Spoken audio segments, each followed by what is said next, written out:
Hey,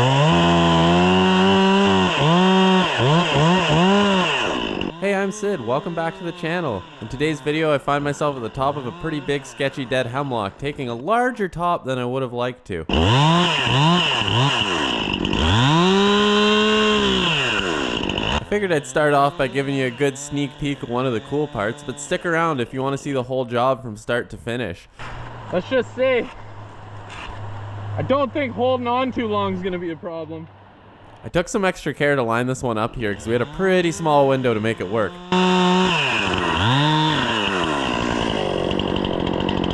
I think she's going to come down right in the driveway there. I think we're going to be gravy.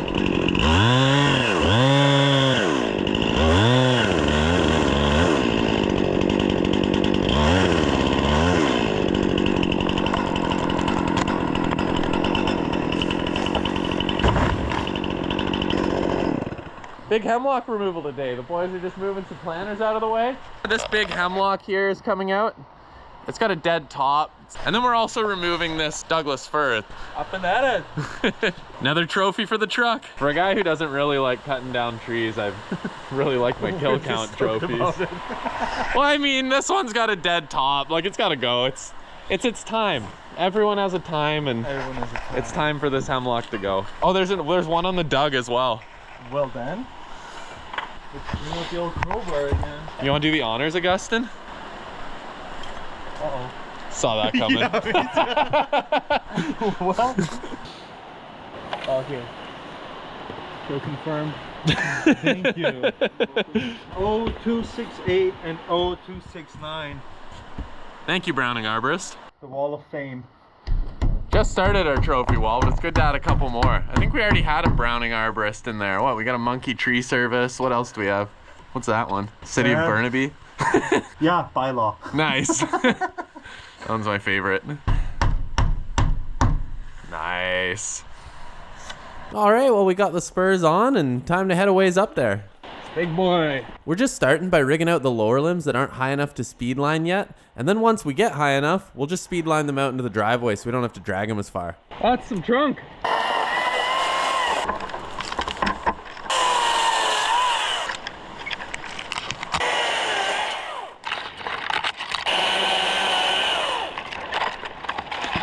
This little one battery Makita chainsaw isn't the most powerful, but man is it ever light. You can't even tell it's on your harness.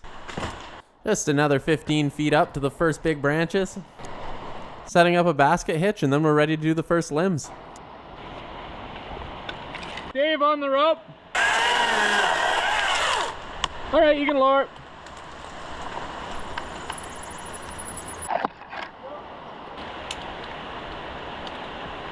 All right, next limb's ready. Down. Lovely. Yeah, this one's quite dead. It might break apart while I cut it. I'm gonna try to sort of hold it with my hand and help it into the system, but it still might kind of just fall.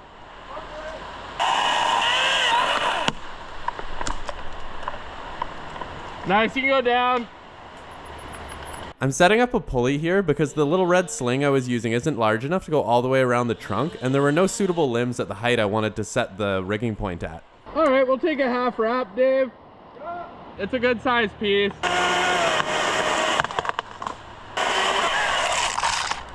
All right, Dave, you can lower it. Good job, boys. Tight quarters, eh? This tree's got witch's broom, a kind of fungus that makes it branch out like that and just grow into like broom heads. Pretty gnarly. It's caused by the parasitic fungus hemlock dwarf mistletoe. It doesn't necessarily kill a tree on its own, but it can definitely be a factor towards its decline. It's pretty important to clean up stubs as you go, because if anything happens, they can definitely impale you. Now I'm setting up a higher tie-in point so I can have good work positioning for the next few limbs.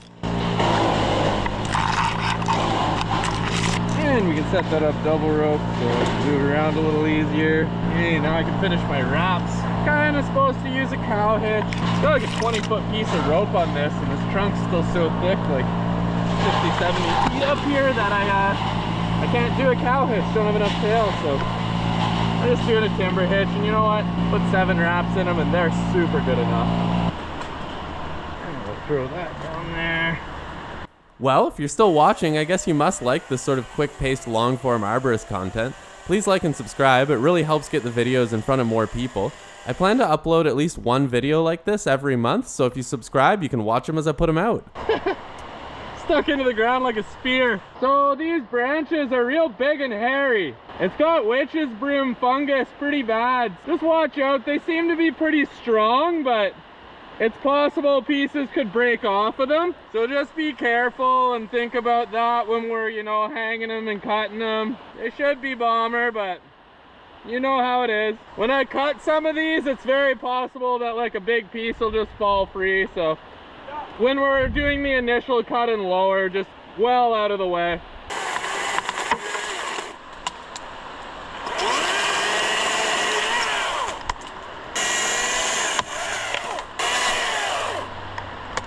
You're free.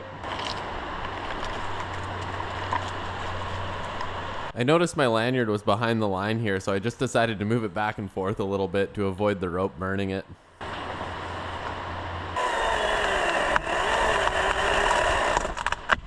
Whew. Beauty, I can see you guys now. Whew.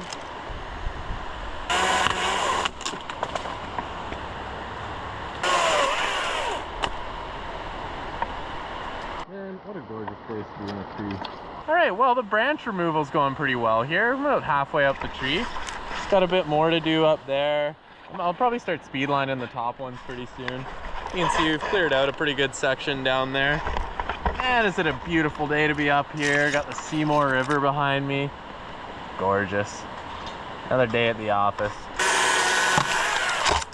Ew. Some of these witch's broom things look like bonsai trees. Pretty neat.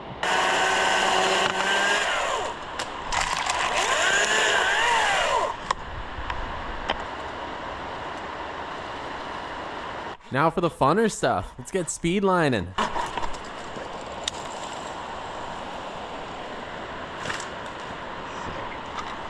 All right, Dave. Well, I need to pee something fierce, and you're really looking like you want a speedline. You down?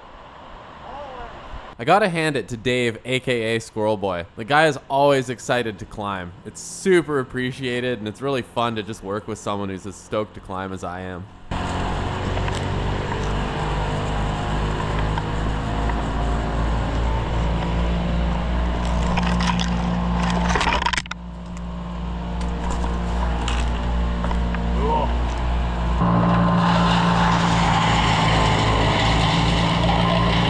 This telephone pole happened to be in the perfect place for me to set up a porter app for the Speedline. Using a porter app allows you to maintain control of pieces that would otherwise send you flying towards the base of the tree. We just had some Tims and now we're trading off. Dave's on his way up there. Here we have a wild squirrel boy in its natural habitat, commuting about 80 feet up a dead western hemlock. We rigged out the bottom branches that weren't high enough to speedline. Now Dave's up there, he's got a speedline set. We've got a porter app to the telephone pole right here, and I've got a piece of plywood there just to protect this really nice stone wall from the butt ends.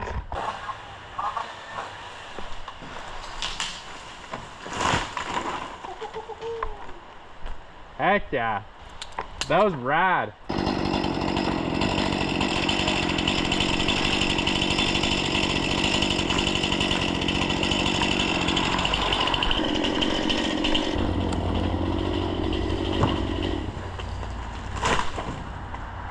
Man, these are coming off in a hurry like this. Benefits of speedlining include obstacle avoidance, reduced labor, and increased groundy morale. I've got 10 slings, so after 10 limbs, we gotta send them right back up to the climber.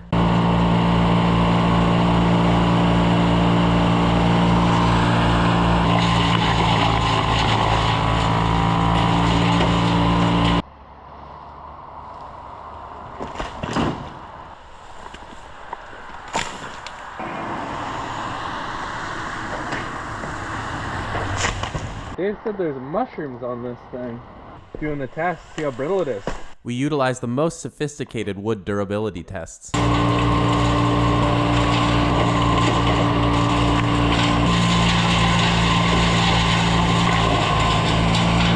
well Dave's done for the day. His It's just about 4 o'clock. We're gonna come back in the morning and I'll go up there and blow the top off.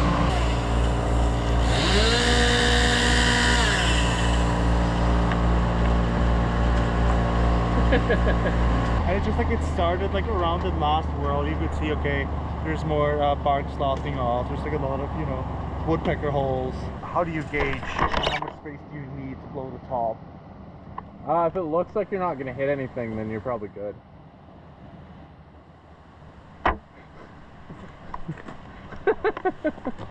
That one's not a science.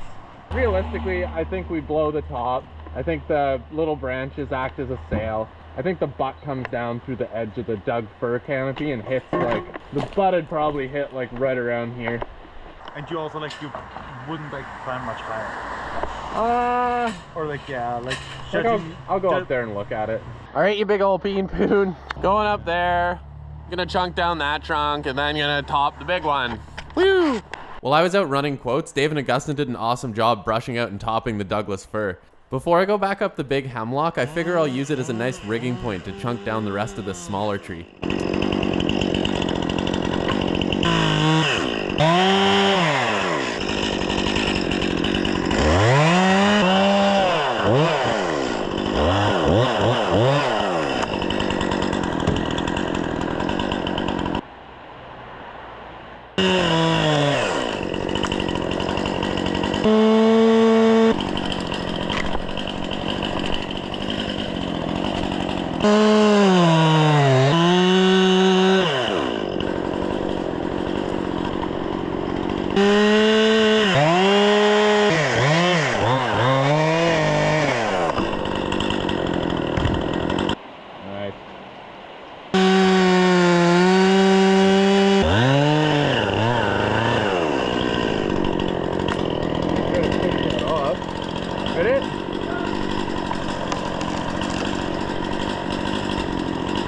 Hold it. We still got like 10 feet above the roof, so I can definitely do the boot tempo.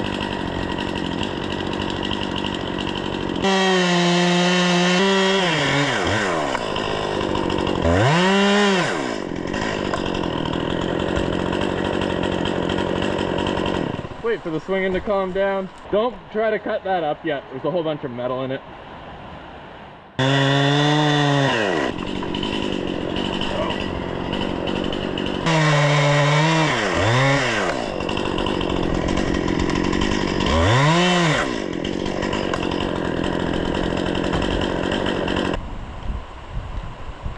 We managed to rig it down pretty low, and then the rest of it I just cut into bolts and passed them to Dave.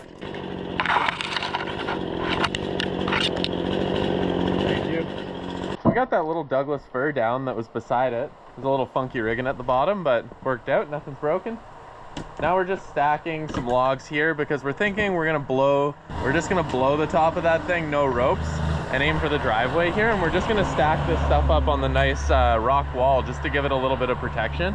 The reason I don't want to rig it is because we've got some corticoid fungus growing at the top, some brown rot fungus, and I just really don't feel like testing how strong that trunk is, or going super high on it. So I'll go up there and I'll probably blow a 20-foot top down into the driveway here. We should have plenty of clearance before the power line's right there. What do you think of the plan, Dave? I think it's nuts. It sounds like fun. So yeah, I'll be watching. It's not nuts, it'll work. Well, here I go back up to do the sketchy part. It's always a little nerve-wracking trying to decide how high to climb on these trees with dead tops. You really got to put all your arborist skills to the test, because if you climb too high, you only get one chance.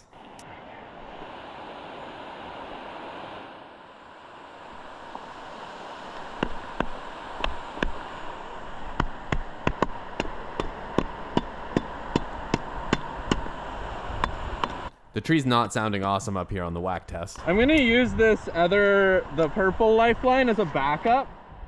Could you base anchor it for me, please? Yeah. You can actually just load it on the porter wrap and pinch it off. It's actually a really good backup because if I get hurt, you can lower me down on the porter wrap. Give it like 10 feet of slack before you wrap it, because I have to climb up a little bit. All right, so I'm up in the top of the hemlock now. Sick view from up here. But yeah, there's some, like, you know, pretty bad signs of decay there.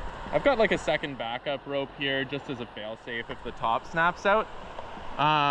You know, I don't think it will. I'm just gonna jump cut this off, and we're gonna try to get it to clear, you know, go out in the driveway over here.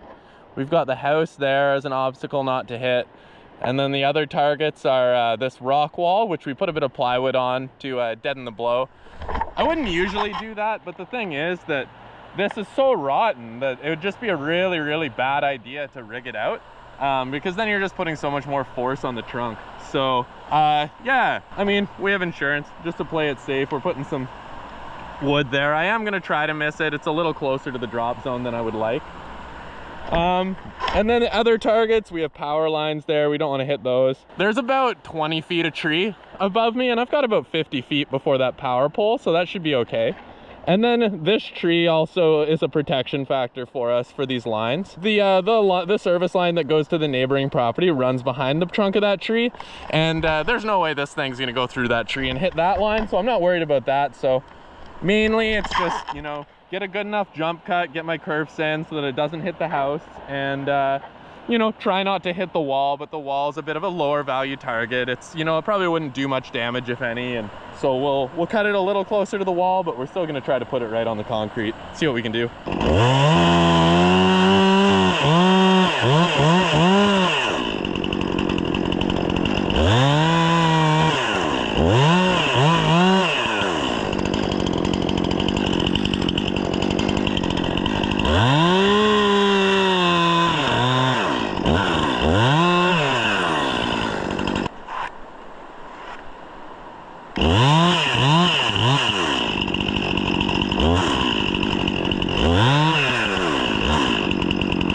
Here I'm putting what are called curve cuts below the corners of the wedge. As the wedge closes, you really want it to break off cleanly so the piece will fly away from the tree and not impact any of the obstacles near the base. With these cuts, if the wood starts tearing, the idea is it will only tear until that line. Let's just say, I don't think holding on too long is gonna be a problem. I just put the curves in as an extra precaution. With dead hemlock, it's probably gonna snap. I'm taking some extra care to line this up properly too, because we have a really small drop zone.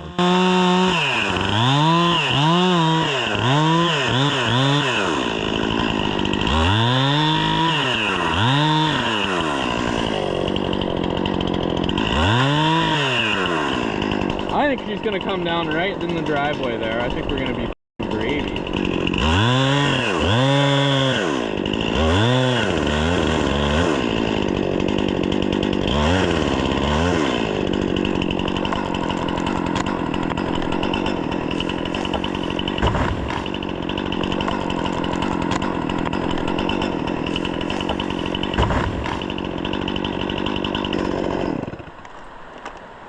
I don't know, but I think that was pretty mint. How are we looking down there, boys? Awesome, yeah, it went right where I wanted it. Dave stopped climbing at a really good spot right here. The wood's still, it's not fully rotten right to the center, but there's definitely like quite a bit of brown rot around the edges here. And you can see you wouldn't want to go any higher than that. Perfect spot to stop. This is a huge red flag right there. Augustin's down there, just building me a little target out of plywood that I can throw these logs off at. So that way I'll be less likely to crack the concrete. I can throw them at the little plywood target. But yeah, got the top off. Pretty stoked about that. All right, heads up, boys. See if I can hit the wood.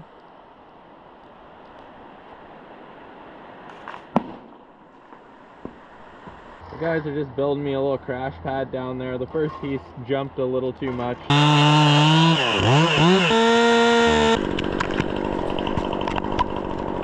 Kobe! Uh-oh. Alright, just gonna go down here and speedline these branches so I have a little more of a platform to throw my logs at. Got the Porter wrap on the base of the telephone pole there, and they're just gonna go pew!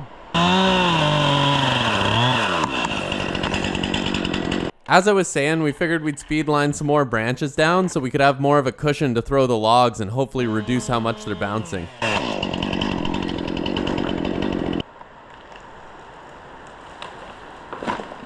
Back up I go to start the log throwing marathon.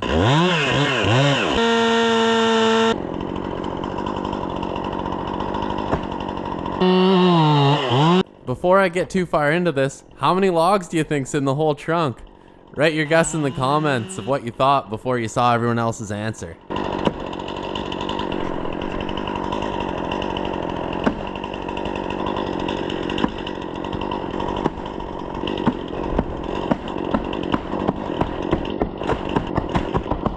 I cut as much as I could with the 261 and we're calling it for the day. Log humming will resume shortly. All right, we had a long weekend.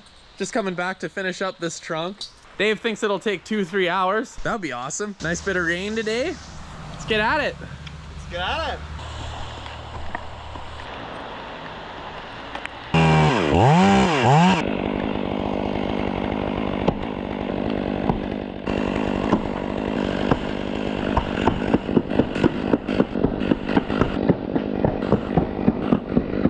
Ran out of gas.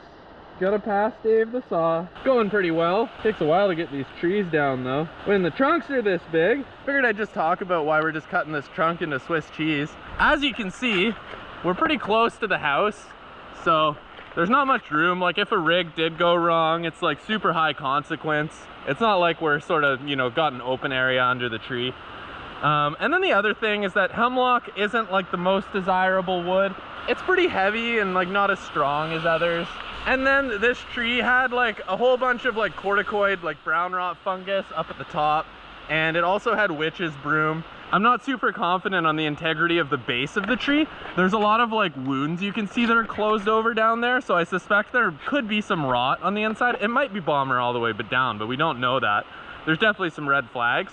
And it's like I do like to try to get timber out of these trees whenever we can.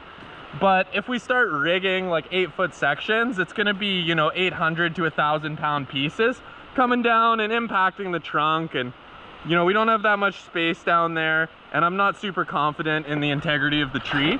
Like I'm pretty confident, I think it would be okay, but you know, 99% isn't good enough. So yeah, figured we'd just block it down. It's a bit of a shame to use the whole thing for firewood, but sometimes that's just the way it goes. Maybe make a couple tables out of the rounds. Full of gas and oil. Back up she comes.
Well, I got almost to the bottom.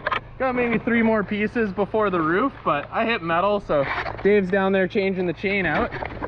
Yeah, it had a tie around it. Probably contributed to killing it. A lot of factors going into this one. But I'm feeling quite good about our decision not to rig. Because as you can see, the whole center, except for that, is dead and partially rotten out.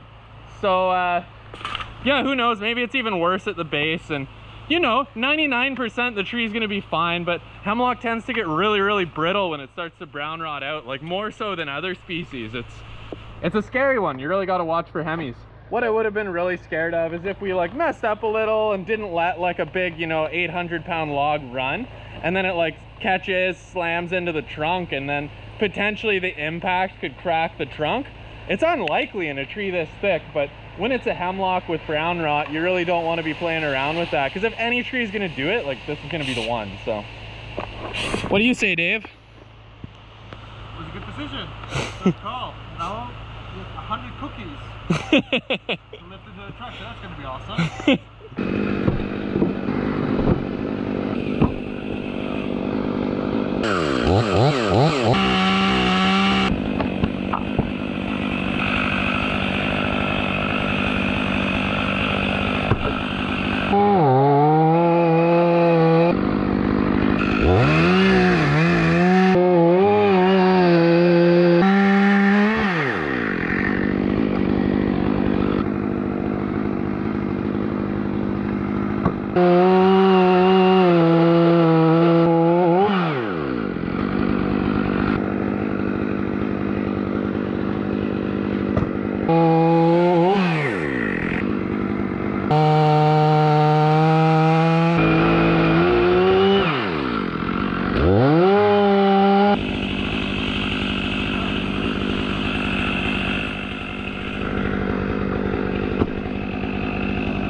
Nice old rustic snapped look to it.